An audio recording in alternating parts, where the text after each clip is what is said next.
Eu não sou o cara que gosta de trazer más notícias, né? Na verdade, eu já nem aguento mais fazer os vídeos que eu tenho feito nos últimos dias, últimas semanas. Toda vez é uma notícia, uma desgraça, né? E, enfim, hoje é mais uma dessas, né? Mas por que eu faço isso? Porque muitos de vocês precisam saber o que fazer daqui para frente. A gente teve liquidação extrajudicial, né? Em instituição financeira. Alguns de vocês tinham CDBs e coisa e tal, né? De algumas dessas instituições. E se vocês não assistirem esse vídeo, talvez alguns de vocês percam o seu dinheiro, quebrem de verdade, né?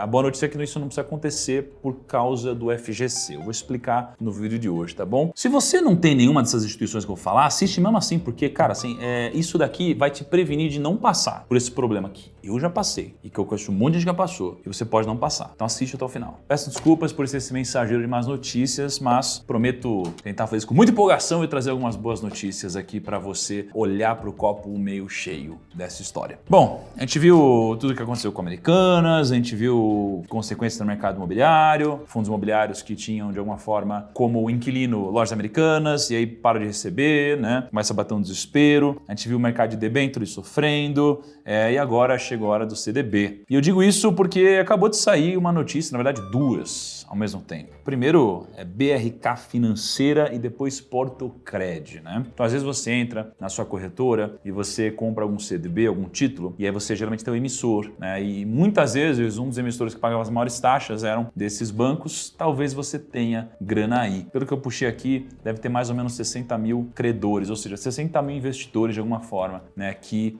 estão entrando em parafuso nesse momento, mas eu vou te explicar o que você pode fazer. Então esse vídeo vai passar por o que está acontecendo, depois como isso pode impactar o seu bolso e como você pode proteger o seu patrimônio ou reaver o seu dinheiro, tá bom? Então antes de começar, mesmo que você tenha às vezes passado por um momento difícil, esteja passando, não deixa de curtir esse vídeo. No final das contas eu produzo conteúdo por causa disso, por causa de você. E eu preciso que você me diga que o que eu estou fazendo é algo bacana, tá? É algo que te agrega de alguma maneira. Então clica no botão de curtir e se inscreve no canal. Pois bem, o Banco Central ele decretou nessa quarta-feira a liquidação extrajudicial da BRK Financeira. É uma instituição financeira que foi fundada lá em 2010, ou seja, se for parar para pensar, né, tem 13 anos aí praticamente, é uma instituição financeira com história, com track record, né? A liquidação extrajudicial, né, como definição, é basicamente um instrumento jurídico com o objetivo de equilibrar as contas de empresas que estão próximas da falência. O presidente do Banco Central, o Roberto Campos Neto, que aliás deu uma entrevista muito interessante, sugiro que vocês assistam na Roda Viva, ele comunicou que a decisão foi tomada por 3 motivos. Primeiro, comprometimento patrimonial da instituição. Já vou explicar o que é cada coisa. Segundo, graves violações às normas legais que regulamentam o funcionamento da instituição. O risco anormal a que estão sujeitos os credores quirografários. Então, uma instituição financeira para quebrar tem 2 formas. Uma é ela não ter liquidez para poder honrar com resgate, por exemplo, ou ela não tem recurso para honrar com as dívidas que ela tem. E tem 2 indicadores que a gente sempre tem que olhar quando a gente vai investir numa instituição financeira, num banco, numa fintech, em qualquer coisa. A gente sempre tem que olhar para esses 2 grandes indicadores que eles vão te dizer muita coisa sobre a instituição. O primeiro é o índice de Basileia e o segundo é o índice de imobilização. O índice de Basileia, ele vai determinar basicamente a relação entre o capital próprio da BRK, nesse caso, e o capital de terceiros, tá? Que estão sendo emprestados. Então, por exemplo, se o banco possui um índice de Basileia de 20%, significa que para cada 100 reais que eu estou emprestando, 20 reais é do patrimônio do banco. Tá? Significa que eu estou emprestando de uma forma alavancada, né? Se todo mundo quiser resgatar esses 100 reais, eu não tenho para pagar, eu tenho 20 reais. Então, quanto maior o índice de Basileia, mais seguro o banco, mais segura a instituição. E o Banco Central ele tem uma regra, ele exige no mínimo 11, né, no índice de Basileia. Então, a cada 100 reais, no mínimo ele exige que 11 reais sejam de capital próprio. Sabe quanto que era o índice de Basileia aqui da BRK? 0,6%. A cada 100 reais, só 60 centavos eram do capital próprio do banco. Então olha como ele estava alavancado, né? Então ao longo do tempo, né, você vai vendo que o índice de Basileia vai se deteriorando. E aí quando você chega num patamar desse, fica inviável. Então se você olhasse para esse índice, você ia perceber que tinha alguma coisa errada. Então você está lá, né, na instituição, numa corretora, comprando um monte de coisa. Pô, você não vai olhar para o índice de Basileia, vai colocar sua grana lá? Tem que se ligar um pouco também, né? Isso daqui é um alerta não só para o investidor, né, que muitas vezes está, qual que rende mais? E faz besteira. É um alerta também até para as instituições que distribuem, né?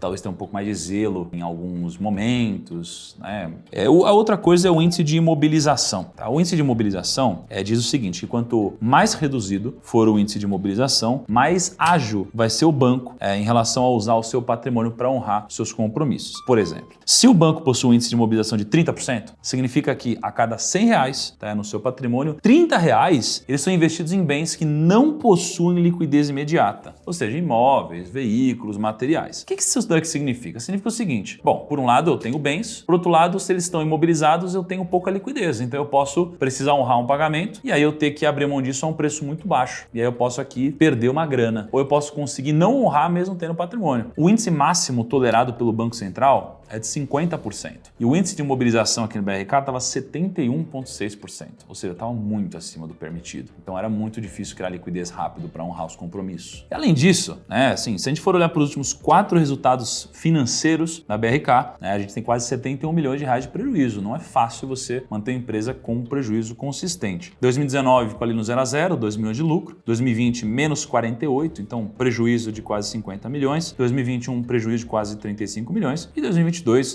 com resultado parcial, um lucro de mais ou menos 10 milhões. E segundo a FGC, estima-se que a BRK ela tenha 42 mil credores, que juntos somam 1,7 bilhão. 1,7 bilhão de reais, que em tese existe uma chance muito grande da instituição não conseguir honrar. E aí você tem uma outra instituição financeira, que é a Portocred, depois já vi bastante da Portocred, e aí tem a mesma lógica, tá? O índice de Basileia da Portocred, lembrando que o mínimo é 11, segundo o Banco Central, estava em 4,3%. Então, por mais que o índice de imobilização tivesse até dentro do máximo permitido de 50, o índice de Basileia está muito baixo. Então o banco está muito alavancado. Se a gente for puxar o resultado do banco, 2019 resultado positivo, 23 milhões, depois 6 milhões, depois 10 milhões, mas 2022 menos 43 milhões. Aí é muito difícil sobreviver uma estrutura um pouco menor. Como então impacta o seu bolso? A BRK tinha 42 mil credores. Basicamente, o credor é aquele que eu tenho um título, eu vendi esse título aqui de alguma forma e agora você tem um compromisso de me pagar. Então eu sou um credor, você me deve dinheiro. Você tinha 42 mil investidores, basicamente, que tinham 1,7 bilhões. Você tinha mais 12 mil credores na Portocred, que somam 521 milhões. Então eu estou falando aqui de mais de 2 bilhões de reais que podem ir para o espaço. Isso significa que esses credores tinham CDBs, da BRK ou da Portocred, enfim, no seu portfólio. Então você entra na sua corretora, você vê lá, CDB, eu tenho 110 mil reais, CDB BRK ou alguma coisa Portocred. Você tem essa grana some. É possível que suma. Mas tem algo que você pode fazer. Você pode acionar o FGC para você receber o seu dinheiro de volta. Mas antes, deixa eu contar um caso que eu vivi. Tem muita gente que eu vejo entrando na internet hoje, falando de finanças e tal, mas tem o FGC, e nunca passou para o FGC. Eu já passei por vários FGCs. Eu lembro de um que foi muito icônico na minha vida, que foi o caso BVA. Eu era assessor de investimentos ainda na época, e em novembro de 2012, o BVA ele acabou sofrendo uma intervenção e liquidação pelo Banco Central. Eu lembro que foi muito chocante na época, porque a gente sempre falava do Fundo Garantidor de Crédito, mas na prática, quando aconteceu, deu muito problema operacional, e durante algum tempo os próprios clientes pensaram que não iam receber o dinheiro e eu fiquei preocupado. Falei, cara, e agora? Mas tinha FGC. Como que a gente resolve?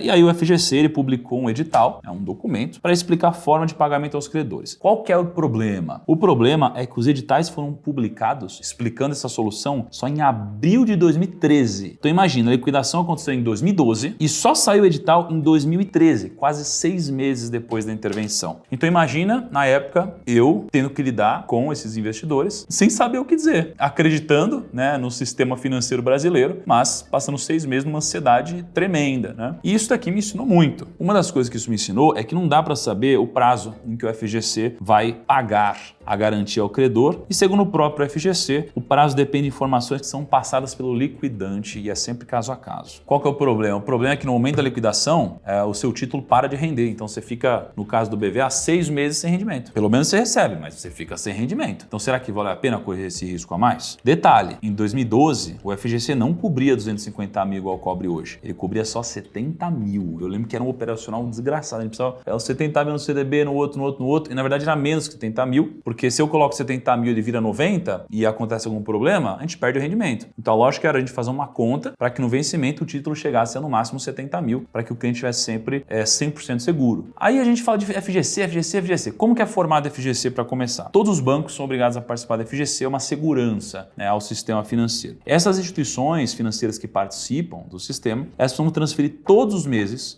ao FGC uma parcela do saldo dos valores que são garantidos pelo seguro, como CDBs e poupança. E aí quando tem alguma quebra, esse dinheiro é usado para socorrer o sistema e evitar uma quebra sistêmica, um efeito bola de neve. Aí você pensa, então o FGC ele deixa o sistema seguro? Será mesmo que está todo mundo seguro? Será que esse discurso funciona na prática? Não é bem assim. Por quê? Porque os dados mais recentes do FGC de 2021, eles apontam que a liquidez do fundo do FGC era de 71 bilhões. Ou seja, isso aqui correspondia a 2,11% de todo o dinheiro protegido pelo FGC. O que acontece então se um bancão quebrar? Como Itaú, Bradesco, Santander, alguma coisa assim. O FGC não consegue segurar esse rojão, não. Porém, é claro, né?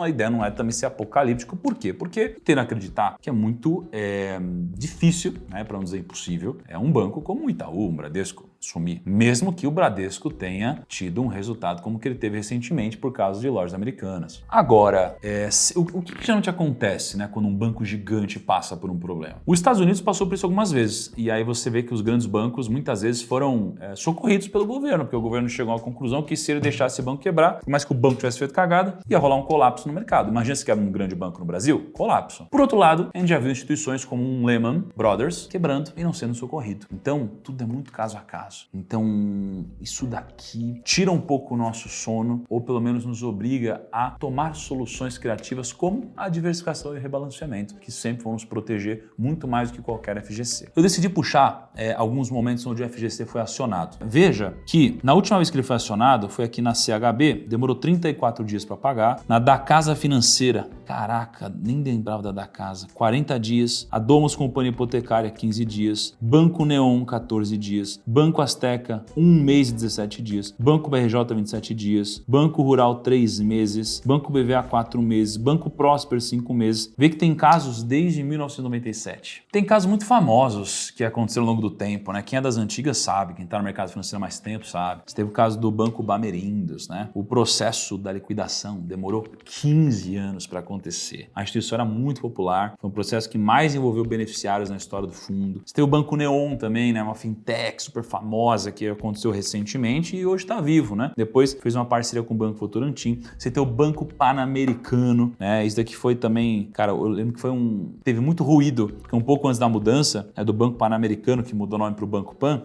o dono do banco, Silvio Santos, ele precisou de empréstimo no valor de 2,5 bi, né? Então tinha muito isso. Poxa, o banco do Silvio Santos, e agora? Será que ele vai quebrar? Eu lembro disso, que loucura, né? Dá para confiar na FGC e como resgatar o seu dinheiro, então, se você tem algum título lá. E se você está passando por esse problema agora com o BRK ou o Portocred, dá para confiar na FGC? Cara, ao que tudo indica dá, beleza? Ao que tudo indica dá. Claro que eu não vou colocar todas as minhas fichas nisso e nem vou depender da FGC. Então eu não vou pegar o capital e colocar ele todo em algo só porque é garantido pela FGC. Agora, o mais importante, como solicitar o pagamento da FGC? O fundo garantidor, ele assegura a cobertura de até 250 mil reais, ok?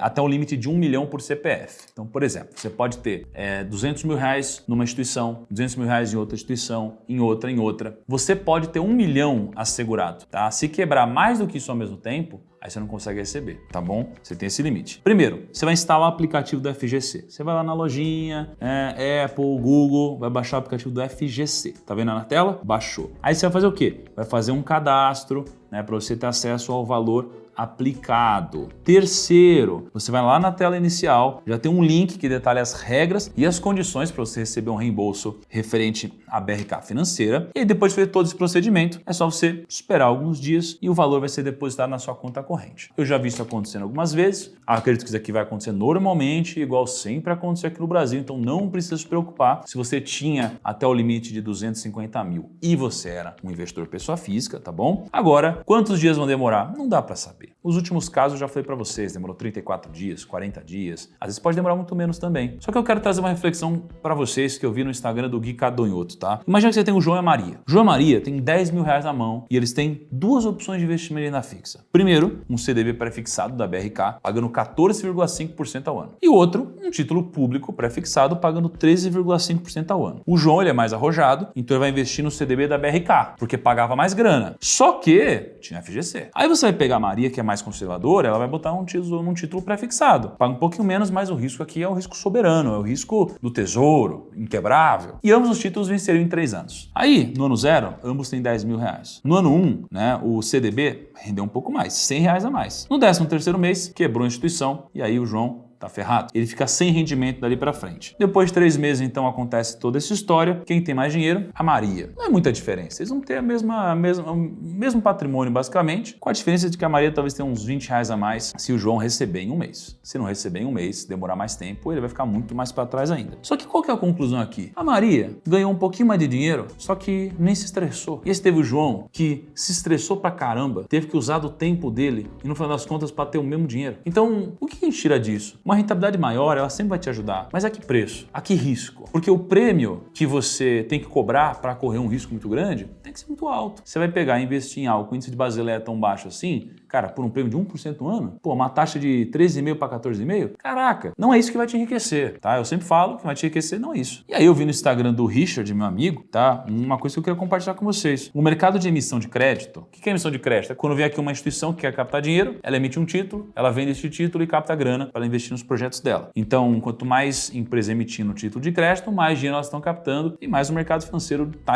aquecido de alguma forma. E depois de tudo que aconteceu agora com o Light, Americanas, todos os rumores que estão acontecendo, a gente está numa situação pior do que o auge da pandemia de 2020, tá? Pior que março de 2020. Esse é um sinal de alerta relevante para o mercado de capitais brasileiro. Mas e aí?